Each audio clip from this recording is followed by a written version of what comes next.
GPT-5 just refactored my entire code base in one single call. It modularized everything, broke off monoliths, cleaned spaghetti code, and none of it worked. But boy, it was beautiful. GPT-5 को लेके internet पे एक बहुत ही polarising opinion देखा जा रहा है। कुछ लोगों का ये मानना है कि GPT-5 एक गेम चेंजर है, वही कुछ लोगों का कहना ये है कि ये कोई गेम चेंजर नहीं बल्कि दिस इज अ डाउनग्रेड। तो सच क्या है, चलिए करते हैं एक no BS breakdown, fun, fast और फैक्ट्स के साथ। तो आज हम बात करने वाले हैं GPT-5 के बारे में। क्या ये आपके लिए सच में एक अपग्रेड होगा और it's just a marketing makeover? And तक बने रहिए, मैं क्लियरली बताऊंगा किसे अभी इस मॉडल पे स्विच कर लेना चाहिए और कौन थोड़ा वेट कर सकता है। तो पहले हम फीचर्स पे आते हैं। Number 1, long context window. लंबी चैट्स और बड़े डॉक्यूमेंट्स के साथ कंटिन्यूटी बनाकर रखना रियल टाइम प्रोजेक्ट में एक बहुत ही अच्छा फीचर साबित हो सकता है और ये बहुत ही क्रिस्प आउटपुट जनरेट करने में आपको मदद करेगा। Multi modal magic. अब आप टेक्स्ट के साथ इमेज, ऑडियो, कभी वीडियो एक ही फ्लो में हैंडल कर सकते हो। ब्रीफ्स, स्क्रीनशॉट्स, वॉइस नोट सब एक जगह पे लाओ और एक कोहेरेंट आउटपुट निकालो। बेटर रीजनिंग, ये मॉडल्स के स्टेप्स को स्ट्रक्चर करता है, प्लानिंग ब्रेकडाउन को क्लियर बनाता है और एक बेहतरीन आउटपुट निकालने में आपकी हेल्प करता है। गार्ड रेल्स, सेंसिटिव टॉपिक्स पे मॉडल अब खुद से अपना टोन कंट्रोल करता है, which results in a safer and predictable output. So what are the positive reactions? बहुत सारे डेवलपर्स का कहना ये है कि अब स्पेक से वर्किंग कोड तक जंप बहुत ही फास्ट हो गया है। डिबगिंग हिंट और टेस्ट केस जनरेट करना बहुत ही स्मूथ है चैट जीपीटी 5 में। स्टूडेंट्स और रिसर्चर्स भी बोल रहे हैं लॉन्ग पीडीएफ का समरी अब और भी टाइट एंड स्ट्रक्चर मिल रहा है। नोट्स, माइंड मैप, आउटलाइन सब क्लीन बन रहा है। नॉलेज टास्क पर हेलुसिनेशन कम फील हो रहा है।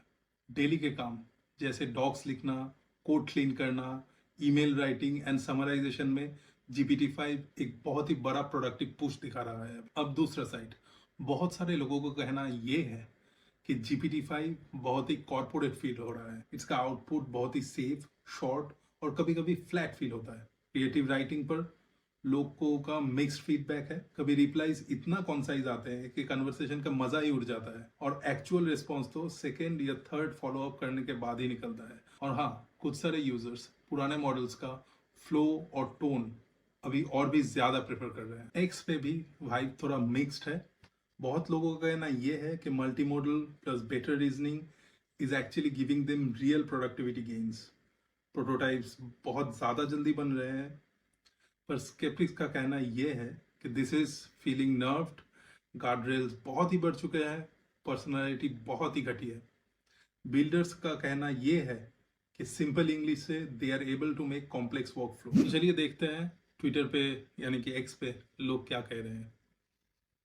Here we have a meme, what GPT-5 promised and what they're delivering. Okay, this is a very interesting tweet. वैस बोल के एक यूजर है, उनका कहना ये है GPT-5 just refactored my entire code base in one single call.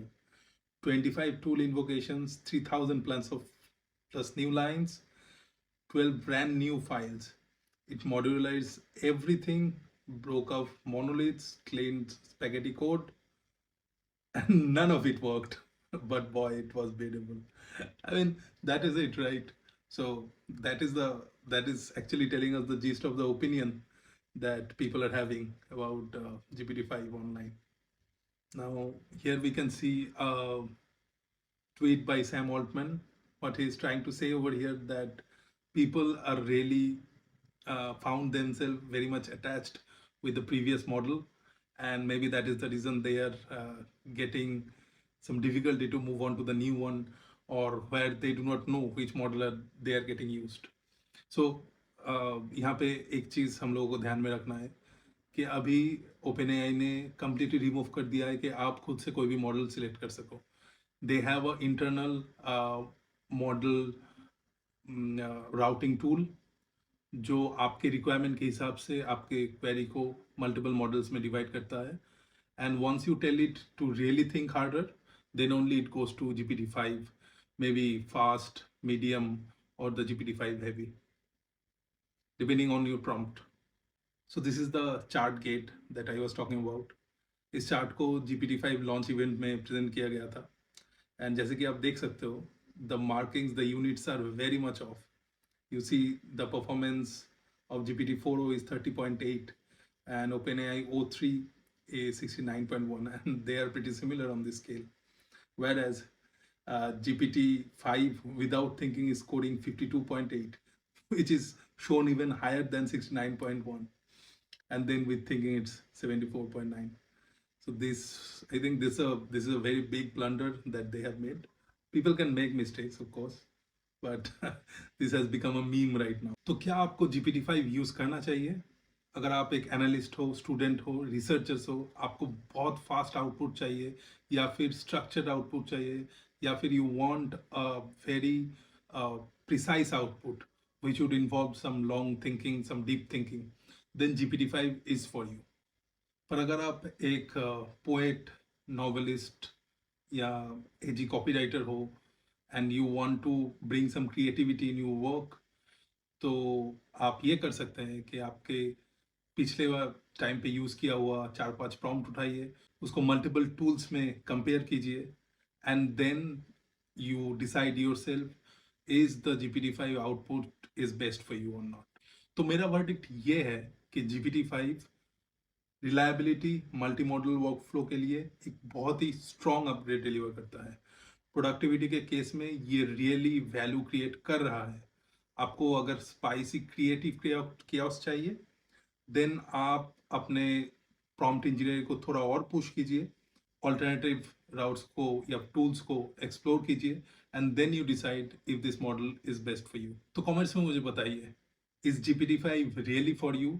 और अगर आपके पास आपका कोई बेस्ट सेट ऑफ प्रॉम्प्ट्स है टू टेस्ट आउट मॉडल्स, तो do share it in the comments. That would help the community. Thank you and good bye.